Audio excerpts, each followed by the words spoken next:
Hi, and welcome to my podcast on real relationships.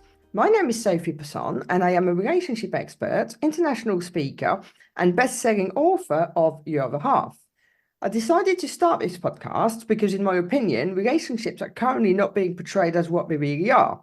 Whether you're watching the news, TV, social media, the perception given to people is wrong. And my aim is to talk about what happens in the real world, talk about real stories, and listen to what real people think, do, or go through, as opposed to creating expectations of something that doesn't actually exist.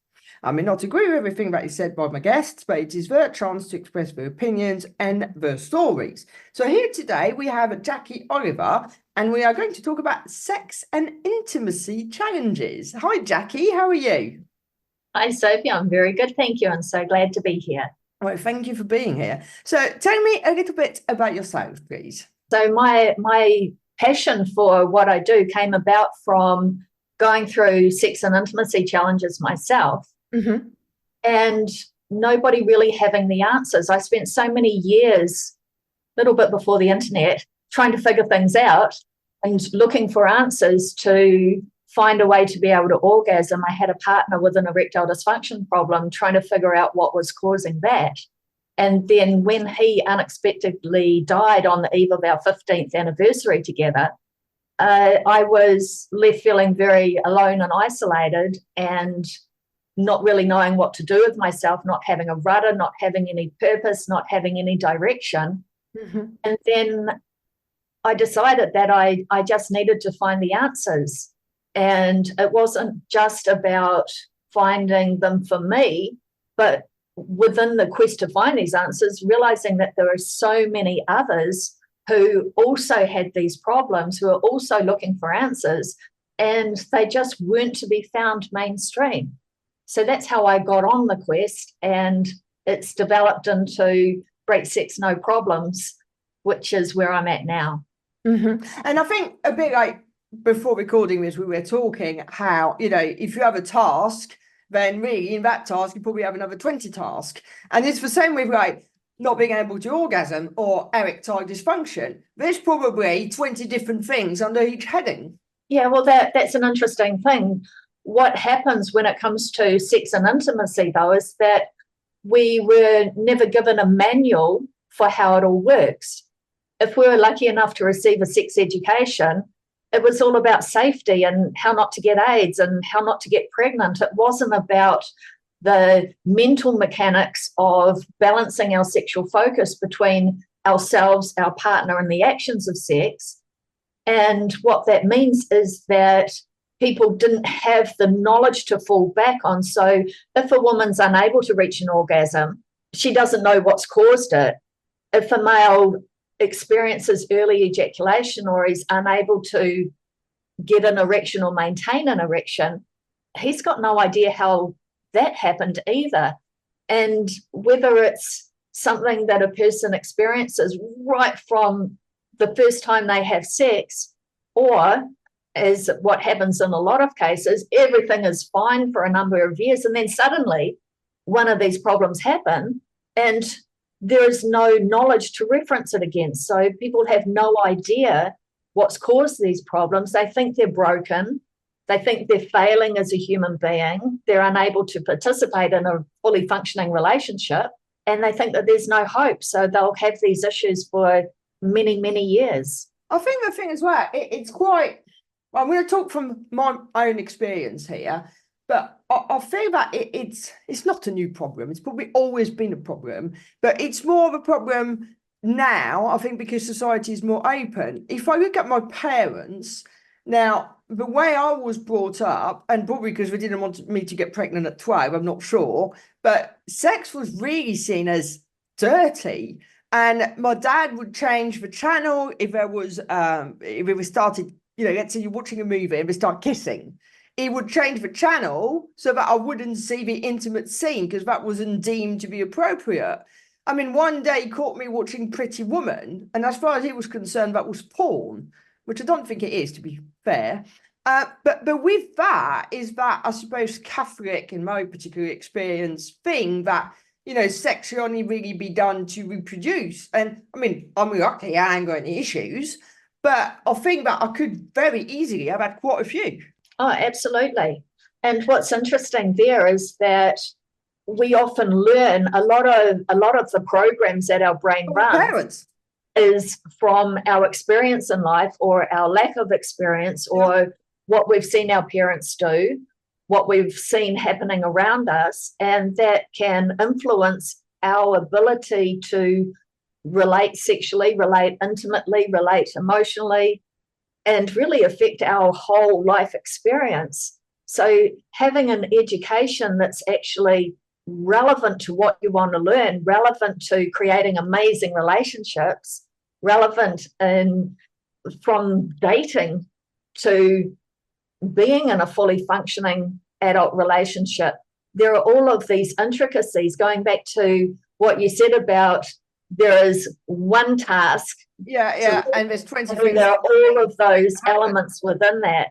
So while we can't go back and change our life experience that brought us to this point, with the right knowledge and techniques, we can move forward with confidence. Being able to orgasm, that's just knowledge and technique. Yeah. For a male being able to stay hard and in control, that's knowledge and technique. Unless there is a physical impediment, all of these things can be enjoyed. Do you think that society still doesn't like to talk about these things? Because I'm thinking, like, even like now, I'm 45. When I release this podcast, I'm like, oh my God, I already know that she's going to be on me, as in she, the mother, like a ton of bricks, saying that, you know, this is wrong and blah, blah, blah. And I think that, yeah, obviously, this is a generation that's kind of going, and the millennials are probably more with it, for want of better terms. But I do still think that for people my age, so middle age, really, it is still, there's a stigma, I think, that comes from childhood and stuff sometimes about just talking about it. That's right. And sex is something that is pretty much kept behind closed doors. So if we look at imprinting, for example, if you get a colony of birds, so there's 1,000 birds, and they're all watching everyone do everything. And then when it comes to the mating season, all the baby chicks, they're all watching all of the parents mate. So that sequence of events is imprinted. Yeah. So when it's their turn, they know what to do. But for us humans, everything occurs behind closed bedroom doors. And because we're not given a sex education at school that is relevant to living in the real world, then we don't know what we should be focusing on. We don't know, we're not imprinted with that knowledge. And our parents can't tell us because they didn't receive that knowledge. They didn't receive it from their parents. So even though in today's society things are far more open and free, when it comes to sex, parents don't have the knowledge to pass on to their teens. Yeah. The schooling system is not passing the knowledge on to their teens. They're passing stupid, crazy information that messes with young people's minds nowadays. But how to enjoy sex and intimacy in a relationship, how to feel totally connected with your partner so that it's almost you can see through their eyes, their thoughts, their feelings, you're totally integrated with each other. People don't have a clue how to experience that, so it's not something they can share with their children. And if they can't share these insights with their children, then they need to buy programs to educate those children with so that they are set up. What parent doesn't want their child to be set up for life? And I think that this is the thing, what you're just saying. Regardless of how my mother thinks, sex does contribute to the bond. You know, it re-intensifies the bond. It's an extension of the emotional connection that you have. Yes. But the thing is, if there is a sexual problem there, and either for the female or the male, you don't get that emotional bond. You don't get the dopamine, the oxytocin, the serotonin, endorphins. You get cortisol in large amounts of it. Yeah. And adrenaline and fear, and you're running stress hormones all of the time. And 90% of our communication is through our body language. So when we're looking stressed all of the time, then we're going to, the tension radiating off us is going to trigger our partner.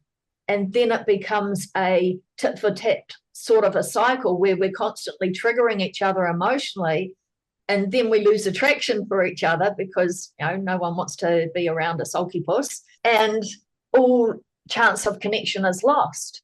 So it really becomes so important to address these issues and just get them out of the way so that you can enjoy being in relationship and experience real bliss. And also, if we take, for instance, just one example, erectile dysfunction. Obviously, it's happening to the man, but the partner might think, oh, is it me? Oh, and yes. then they're scared of talking about it. And then they're scared it's going to happen again. And then because they're scared it's going to happen again, it does. And then you're in that vicious circle, aren't you? Yes. And do you know what I found over the years? The most common cause of erectile dysfunction in men, drum roll, is focusing too much on giving his partner foreplay. Yeah. So he's where the woman might be thinking, oh, you know, I'm not pretty enough, he doesn't love me, he's having an affair. He's putting all of his attention onto making foreplay, an amazing experience for her. But what's happening is he's stopped giving his brain enough arousing signals to maintain the hard erection. Mm-hmm. And in the vast majority of cases, that's what the problem is. Sometimes there might be a medical issue, but there is a study done on impotence and erectile dysfunction saying that most cases are due to psychological factors. Mm-hmm. And the biggest psychological factor is distraction, mental contamination, thinking about the wrong things and contaminating the program, which if you get out of your head, your brain will just run the sexual programs and you'll be fine. It's the balancing act of giving and receiving, isn't it? It is. So if you make it your focus to remain engaged with your partner, then you're going to find it easier for the sexual program to flow into that balance between yourself, your partner, and the actions of sex, so that you maintain that heightened sense of arousal, but for a male doesn't go over the top of that arousal. The female, she's got to go over the top of that arousal. That's how she gets to her orgasm. But if her mind is distracted, either she doesn't like her partner's technique, she might have intervaginal dryness and pain, which just drives her to the point of distraction. Anytime a woman is distracted during sex, she's not going to orgasm. Mm. That's a really interesting point that I'd like to share, is that many women believe that the male is responsible for her reaching an orgasm. And especially on the dating scene, a woman will be hoping that she'll meet a partner who will finally be able to make her orgasm. Mm-hmm. But it's probably only around 20 or 30% of it being his technique if there is no sexual dysfunction like early ejaculation or erectile dysfunction present. There's a very small percentage of what actually directly affects her ability to orgasm. Even if a guy has a really bad technique, if she knows how to orgasm, she can make it happen anytime. Yeah.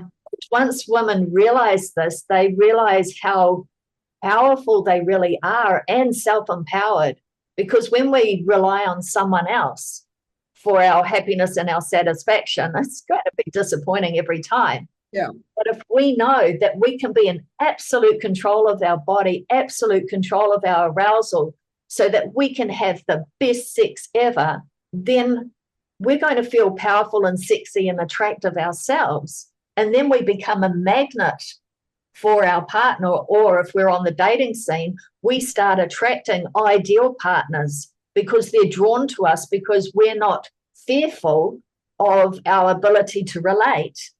So we're not on the wrong foot, so to speak. We're able to put our best self forward, and it's our authentic self. So everyone wins.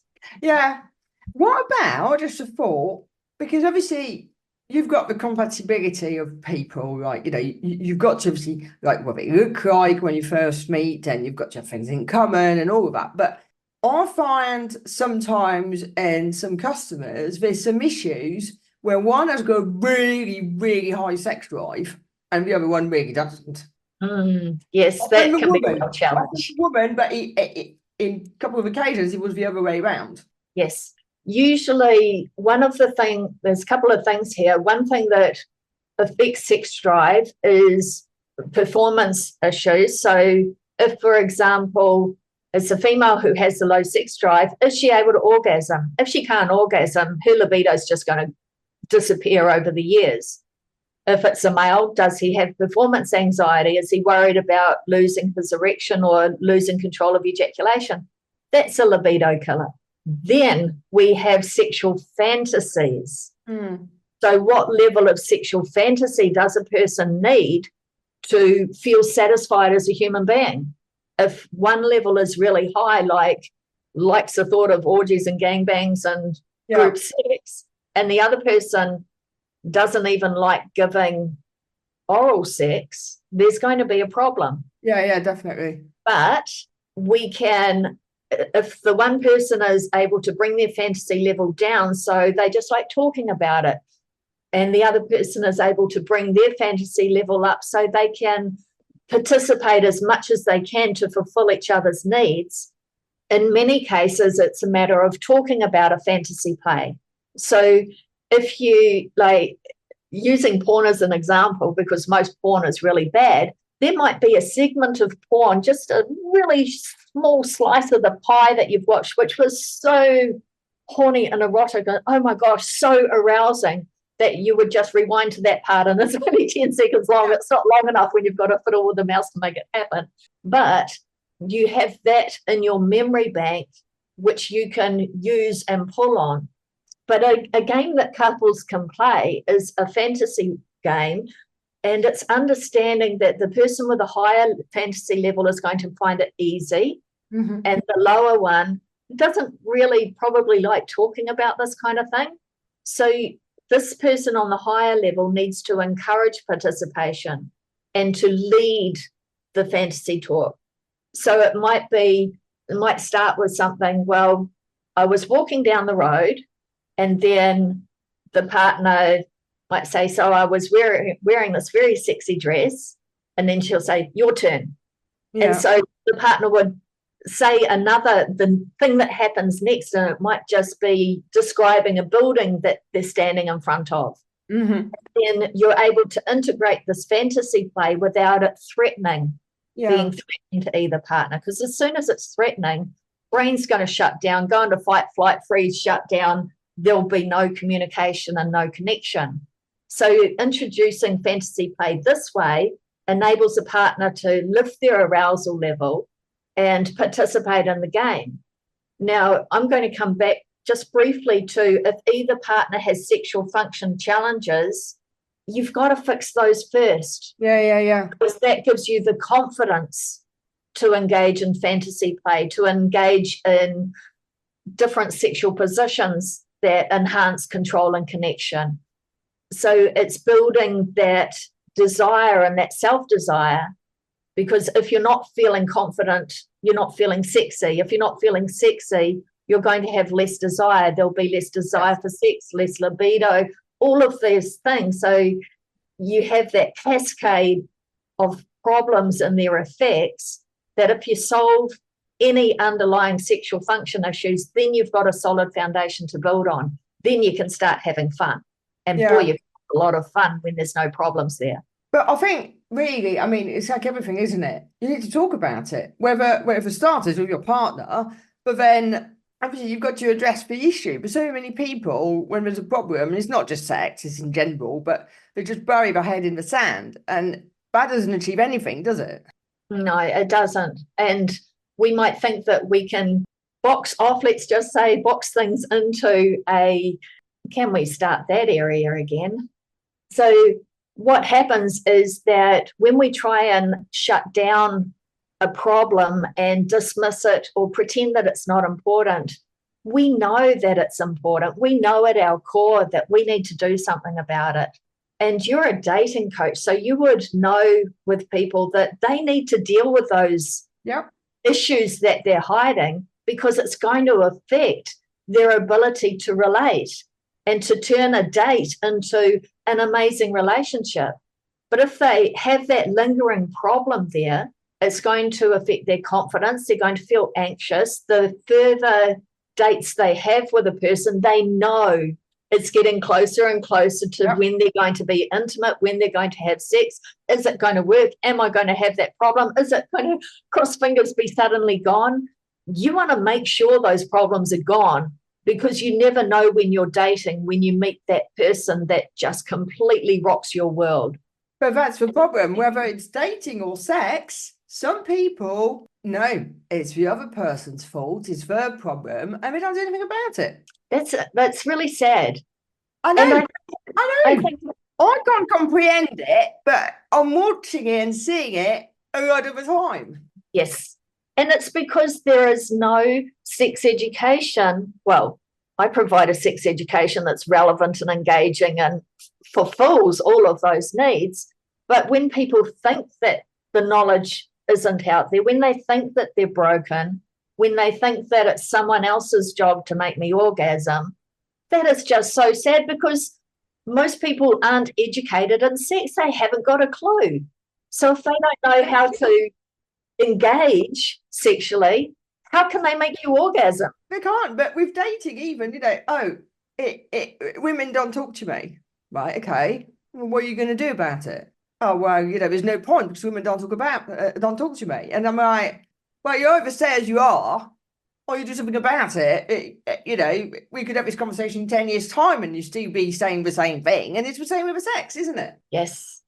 Oh, it is. And there are so many things a person can do. Like for dating, you're wanting to present the best version of yourself, and you're wanting to do that for yourself, because if you're eating good foods, if you're working out, you're exercising, if you're a male, you pluck the hairs in your nose, these things that women notice. Yeah. There are so many things that you can do that will enhance your experience of dating. You learn how to be confident. You learn how to feel good in your skin. You learn all of these things are going to have an accumulative effect. We're going completely off track.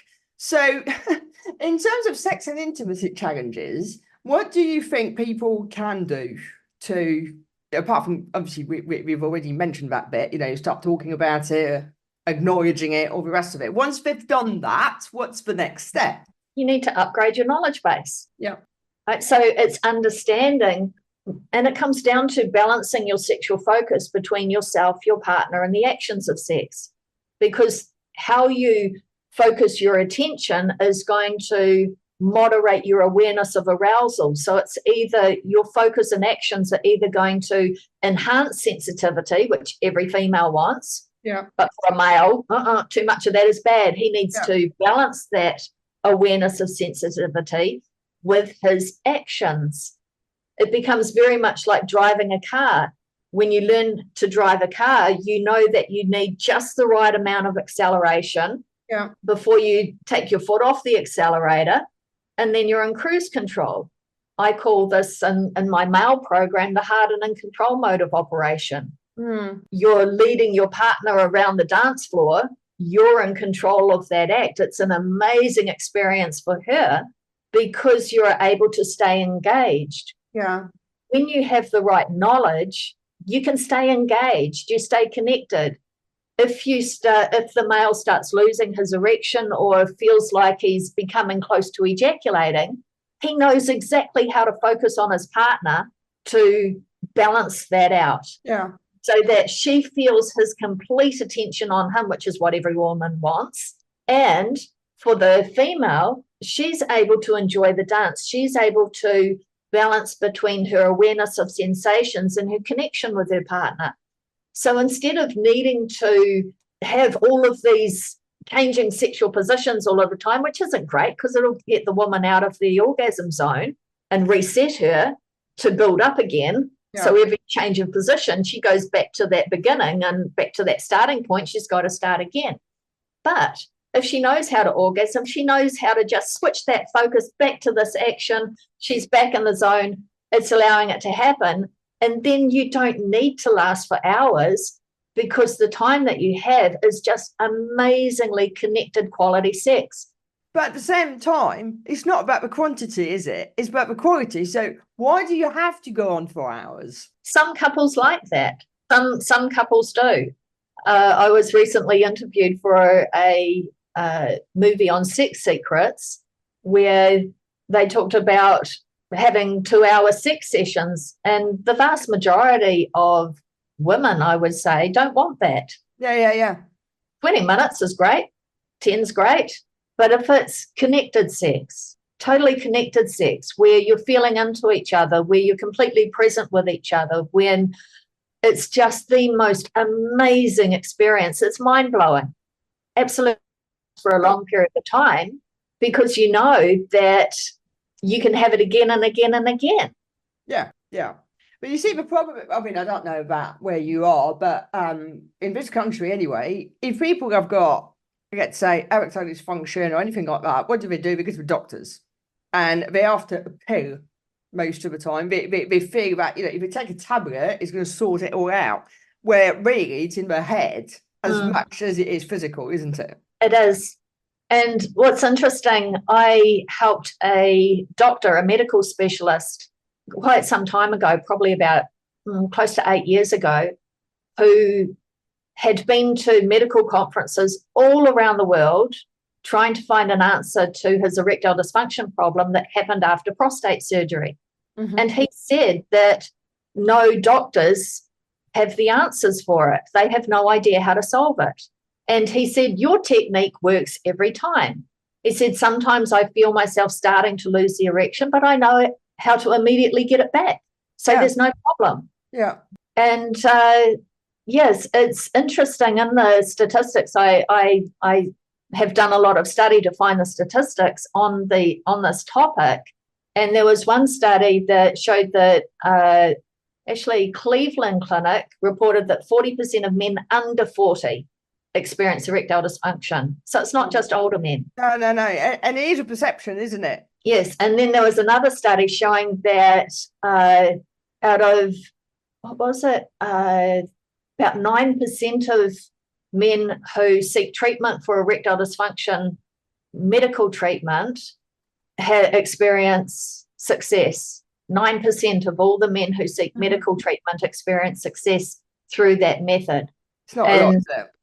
It's not a lot. See, if you don't fix the focusing issue, the signals that you're giving your brain, what your brain is going on. So if you have a erection enhancing drug, for instance, if you're a guy with an erection problem, you have an erection enhancing drug, and then you go to have sex, you think, I don't know if this is going to work. What if I don't get hard? What if I can't satisfy my partner? He's overriding that drug with new instructions to his brain, and his imagination isn't about staying hard, it's about losing hardness. So his brain is receiving that picture, that image. It's like, oh, you don't want that program, okay. Then it just waits for further instruction. So do you think it's a myth that with age people, well, I suppose the sex drive kind of falls? Well, it can, and a lot of the times it's through expectation. Years ago, I had an 86-year-old man who had just started experiencing erectile dysfunction 2 years prior. Him and his wife had a very active sex life up until around, I think it was 2.5 years prior, when she had been out at a luncheon with friends and they got talking about sex, and they had all said that they stopped having sex 20 years ago.